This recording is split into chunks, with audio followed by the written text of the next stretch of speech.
On vous a parlé à quelques reprises à l'émission de ce mouvement Pegida, mais surtout de ces manifestations Pegida qui se déroulaient en Europe. Je pense à l'Allemagne, c'est beaucoup de là que c'est parti, la région de Dresde, en fait, qui a donné lieu à la naissance de cette organisation Pegida, qui organise donc des manifestations à Dresde chaque semaine, manifestations dans la ville, des manifestations anti-musulmans.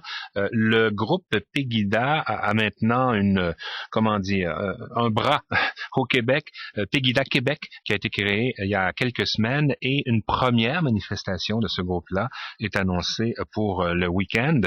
Pour nous parler de cette mouvance Pegida, de ce que ça peut vouloir dire quand on parle de Pegida au Québec, dans le contexte québécois, dans le contexte montréalais. Mon invité est Paul Hide. Il est professeur au département de sociologie de l'Université du Québec à Montréal, membre du Centre de recherche en immigration, ethnicité et citoyenneté. Monsieur Hide, bonjour.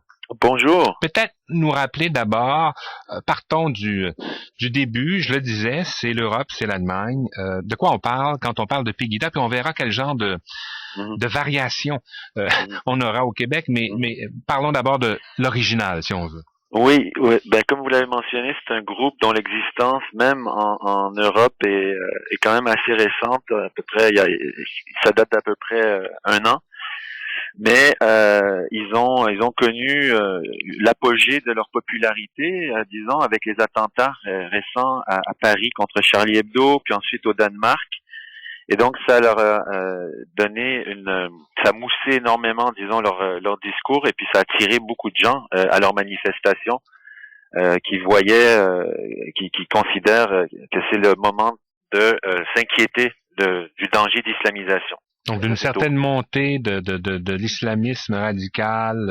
Est-ce qu'on est là-dedans ou non?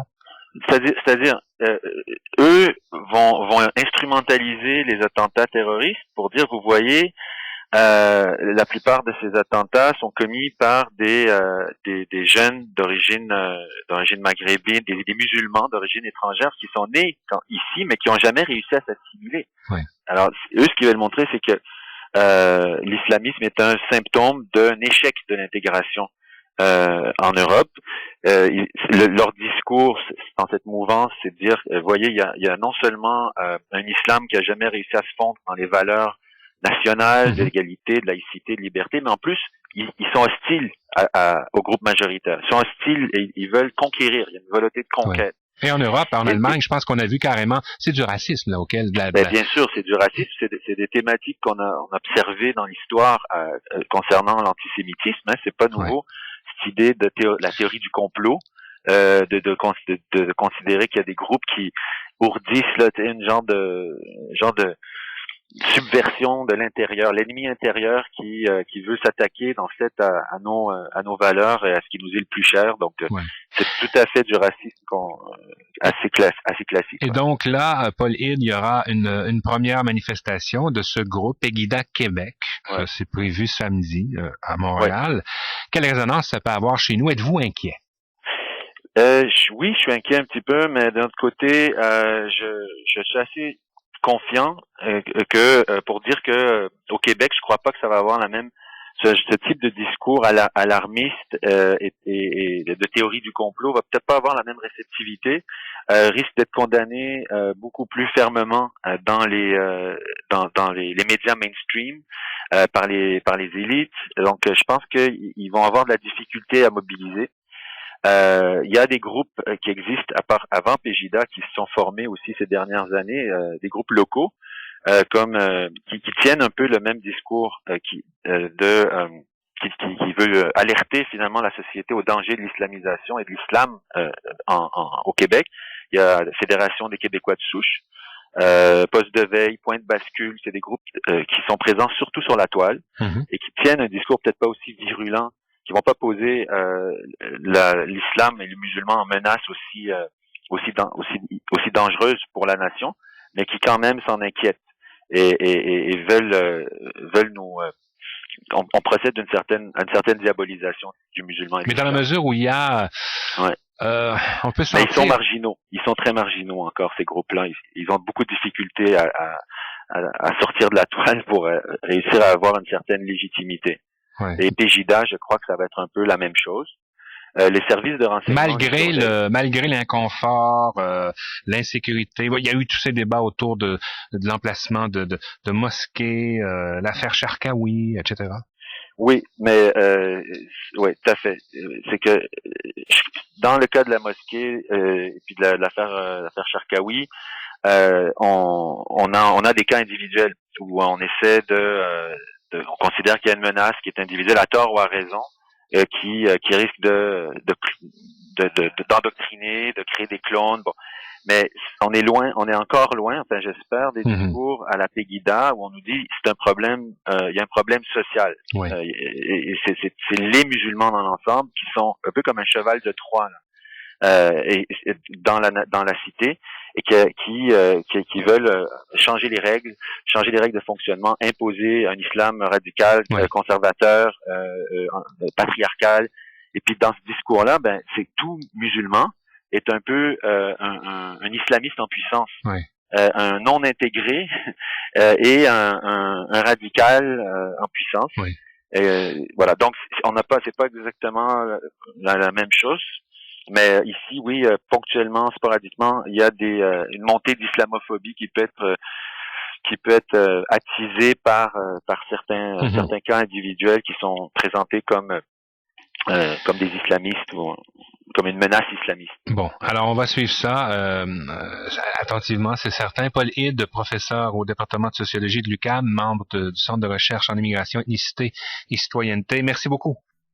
Depuis qu'on a annoncé que le groupe Pegida Québec, une émanation du mouvement allemand Pegida pour patriotes européens contre l'islamisation de l'Occident, donc depuis qu'on sait que Pegida Québec organise ou prévoit organiser dans un quartier montréalais le 28 mars prochain une manifestation dont on ignore encore l'ampleur évidemment, mais ça suscite un certain nombre de questions autour de groupuscules plus ou moins importants qui, situés plutôt à droite ou à l'extrême droite du spectre politique, sera en train de s'agiter dans le paysage politique québécois. Question tout à fait légitime, mais pour lesquelles les réponses sont pas claires. Par définition, on est beaucoup encore dans des zones d'ombre lorsqu'il s'agit de partis non constitués, non officiels, dont les partisans sont pas non plus les premiers à monter aux barricades en s'identifiant. Notre invité est un grand spécialiste des mouvements d'extrême droite. Il est historien, journaliste, vous le savez. Il avait publié, souvenez-vous, en 2010 chez Lux, Adrien Arcan, Führer canadien, l'un des grands personnages de l'extrême droite de l'histoire canadienne et québécoise. Jean-François Nadeau est directeur adjoint de l'information au journal Le Devoir. Et notre invité ce matin, bonjour. Bonjour. On jouera pas du jeu des comparaisons parce qu'il n'y a rien de commun entre le Québec des années 30, 40, au moment où Arcan, ses chemises brunes et tout ça s'agite dans le Québec pré- et post-Seconde Guerre mondiale. Mais il y a dans l'oxygène, à la droite du spectre politique, comme ça, des atomes communs entre les périodes, même si elles ne sont pas comparables. Ouais, c'est très à la mode, surtout en Europe en ce moment, de voir des similitudes entre les années 30 et l'espèce de période de crise un peu larvée qu'on traverse en ce moment. Il faut en prendre, il faut en laisser de ça, bien sûr. Qu'est-ce que c'est l'extrême droite, d'abord? Je pense que c'est important de le préciser. C'est pas toujours clair. On dit, bon, c'est quoi, c'est une droite extrême, une droite qui aurait dérivé. C'est un peu plus que ça. Hein? C'est une droite pour qui la violence est un motif normal et nécessaire à employer pour livrer des combats politiques. Il y a une méfiance qui est portée à l'égard de la démocratie qui dépasse l'idée de la méfiance, c'est-à-dire qu'il faut la combattre. Il y a un caractère aussi raciste qui est là, qui est assez clair, qui porte sur différentes cibles, un caractère autoritaire aussi, quelque chose de très élitiste aussi. On a l'impression d'appartenir à une fratrie, une sorte de peuple élu. Une sorte de peuple élu pour qui il doit y avoir une adéquation entre des idées, en l'occurrence les leurs, et celles de la patrie qu'ils disent chérir. Hein. Donc souvent on a l'idée de patriotes pour qui ils détiendraient la vérité à l'égard de la patrie. Donc il y a une forme d'intolérance qui est là, qui rejoint exactement très souvent l'intolérance des autres qu'ils disent combattre. Oui. Alors, il y a plusieurs éléments déjà dans ce début de réponse, Jean-François Nadeau. Le caractère violent, et on l'a vu lorsque ça s'exprime à l'extérieur de partis politiques constitués, par exemple, tout le mouvement des skinheads en Europe, que ce soit en Grande-Bretagne, en Allemagne, dans les Pays-Bas, en France aussi, on a vu ces manifestations-là de jeunes qui sont hors parti, très souvent à droite, très souvent raciste, extrêmement violent, c'est une chose, mais ça ne recoupe pas tout le spectre de l'extrême droite, bien au contraire. Non, absolument pas. On a l'impression que pour que ce soit de l'extrême droite, les gens disent oui, mais ils se promènent pas en bottes lustrées avec des brassards à croix gammée, cette araignée gorgée de sang. Ouais. Ils ont pas l'air d'Hitler, ça a l'air de garçons plutôt bien dans certains cas, mais non, c'est-à-dire qu'il n'y a pas une pérennité absolue des formes de ce que serait l'extrême droite. Ça bouge, ça change. On peut très bien être en veston croisé, bien taillé et appartenir à un cadre d'extrême droite.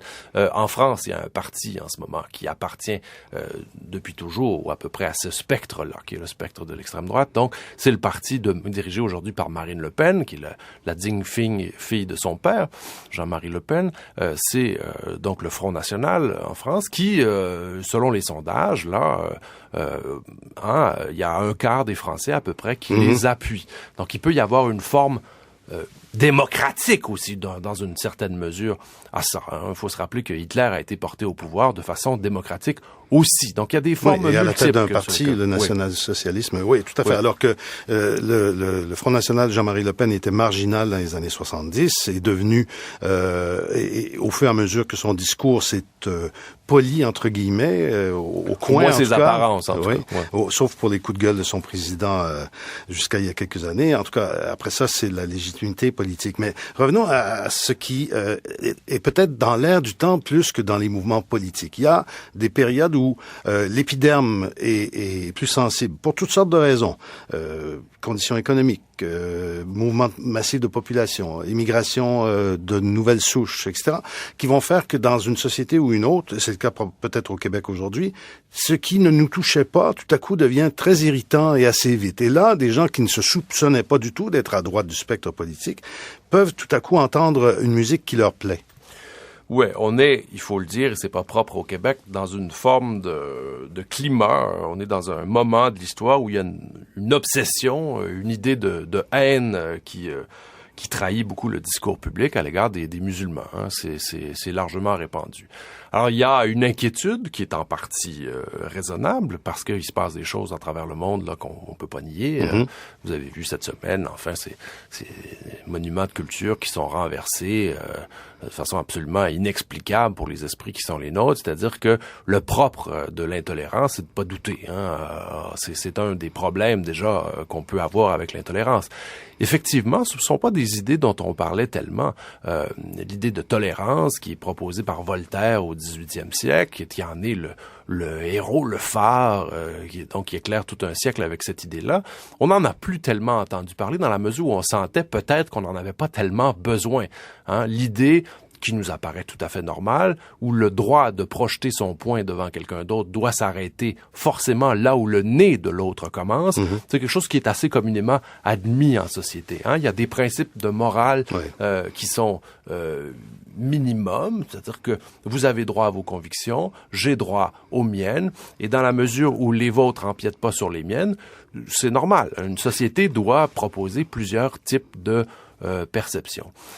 Dans la mesure où on a l'impression que tout est menacé, alors là, il y a un durcissement, il y a une tension qui se crée, et c'est peut-être à ces occasions-là que des groupes qui sont toujours présents en société, c'est normal qu'il y ait des groupes de ce type-là, des groupes d'extrême droite, comme des groupes d'extrême gauche, comme des groupes de toutes sortes, des religieux, des non-religieux, des laïcs, etc., que tout ça cohabite moins facilement ensemble. Y compris au Québec, où on a toujours l'impression, on n'est pas les seuls sur cette planète-là, je suis certain, mais à croire que nous sommes une société extrêmement tolérante, pour reprendre le même vocabulaire, et où les extrêmes en politique, on connaît pas ça. On a eu, un épisode felkiste, où encore là, la notion de gauche était peut-être discutable dans certains cas, mais puis à l'extrême droite, à part les épisodes que j'évoquais là, autour des partis comme celui d'Adrien Arcan,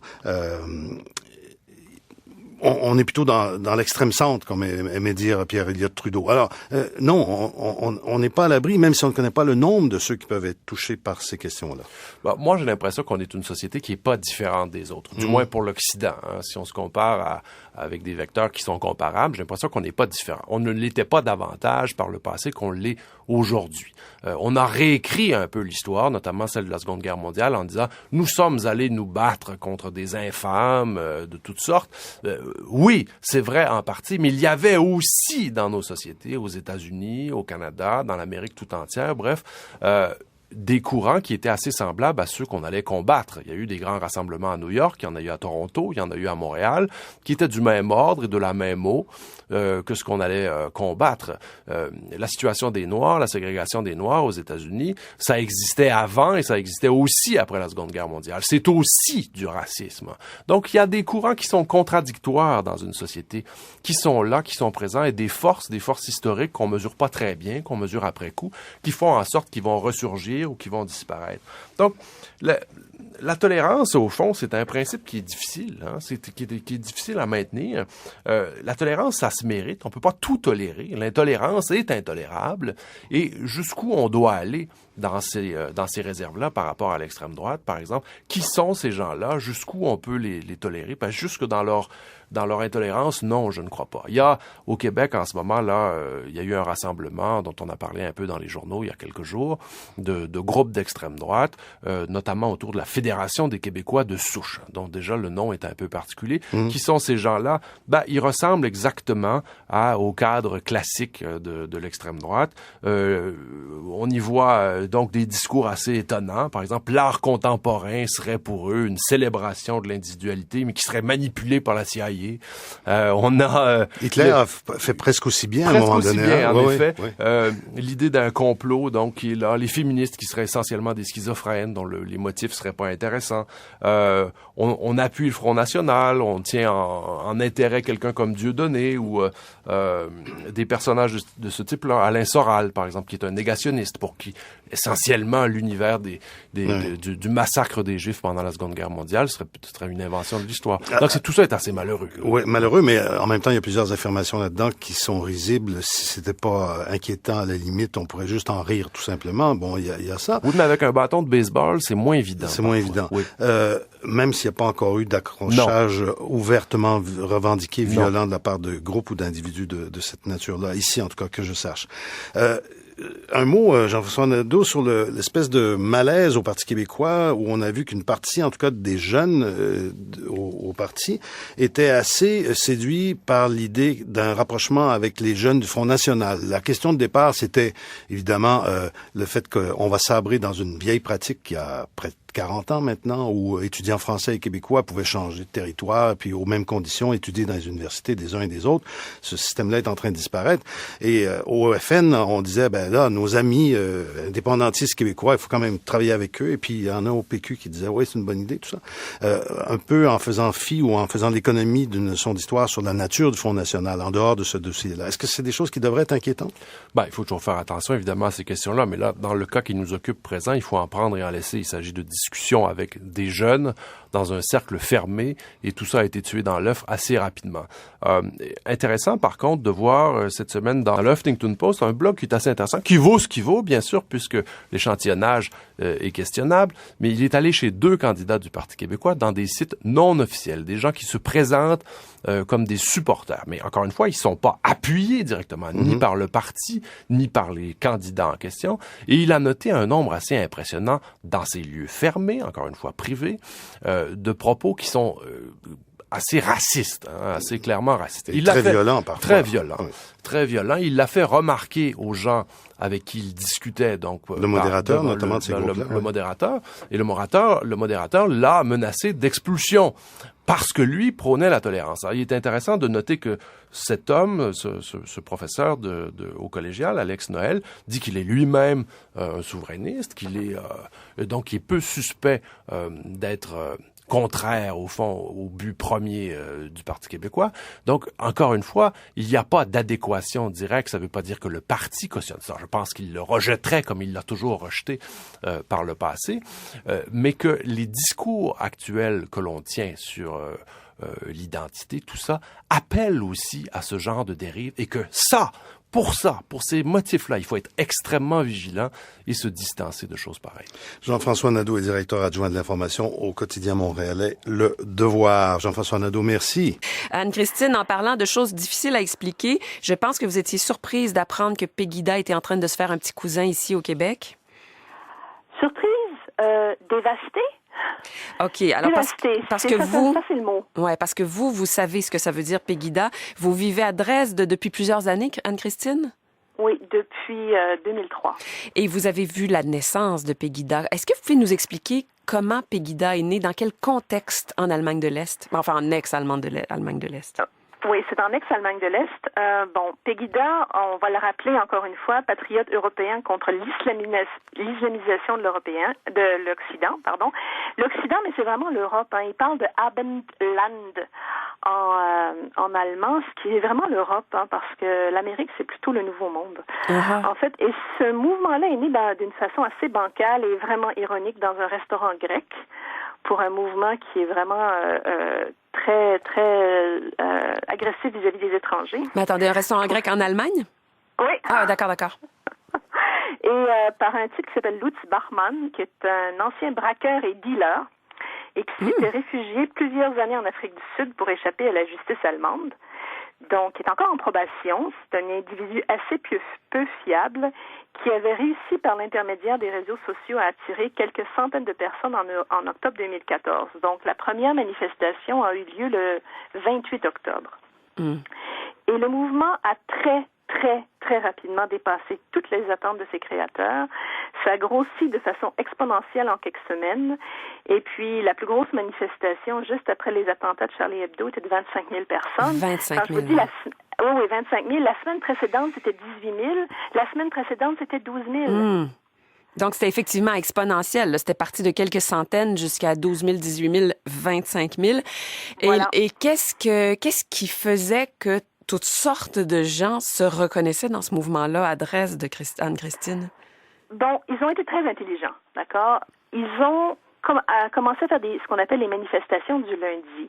Il y a une longue tradition à Dresde des manifestations du lundi. Les néo-nazis faisaient les manifestations du lundi, mais pourquoi ils faisaient ces manifestations-là? C'est pour reprendre la tradition des manifestations Wir sind das Volk qui se faisaient à la fin des années 80 pour manifester contre le gouvernement totalitaire et pour faire tomber le mur. Alors, Donc, c'était des gens qui manifestaient pour la liberté. Alors, Wir sind das Volk, c'est « Nous sommes le peuple », et Voilà. c'est très particulier de récupérer ce slogan-là, qui était un slogan qui était destiné à avoir plus de liberté, à ouvrir les murs. Et là, c'est le contraire. Il y a beaucoup de chroniqueurs ici qui l'ont dit. Là, c'est le contraire. C'est comme si on voulait mettre des nouveaux murs. Absolument. C'est exactement ça. Et officiellement, si vous parlez allemand, ceux d'entre vous qui parlent allemand et qui peuvent aller sur la page Pegida Facebook, vous allez voir que officiellement, tu vois, nous sommes pour la liberté, nous ne sommes pas contre les étrangers, nous ne sommes pas contre les musulmans, nous sommes contre les terroristes, nous sommes contre les salafistes, etc. Mais en pratique, c'est pas comme ça que ça se vit du tout. Quand vous dites en pratique, Anne-Christine, ça veut dire quoi? En ce moment même, dans la ville où vous vivez à Dresde, il y a des manifestations d'intolérance? Oh, complètement, oui. Oui, bien sûr. Même notre voiture à nous, avec son tout petit drapeau du Québec, a été je dirais pas saccagée, mais il y a des gens qui sont passés dessus avec des clés pour... Elle a été égratignée volontairement. Ah oui? Voilà. Ah oui. Et j'ai des amies françaises qui parlaient français dans la rue et qui se sont fait insulter, qui se sont fait dire de parler allemand. J'ai une amie qui sortait de sa voiture avec une plaque française et il y a un type qui l'a regardé qui a passé son doigt en travers de son cou en signe de mort.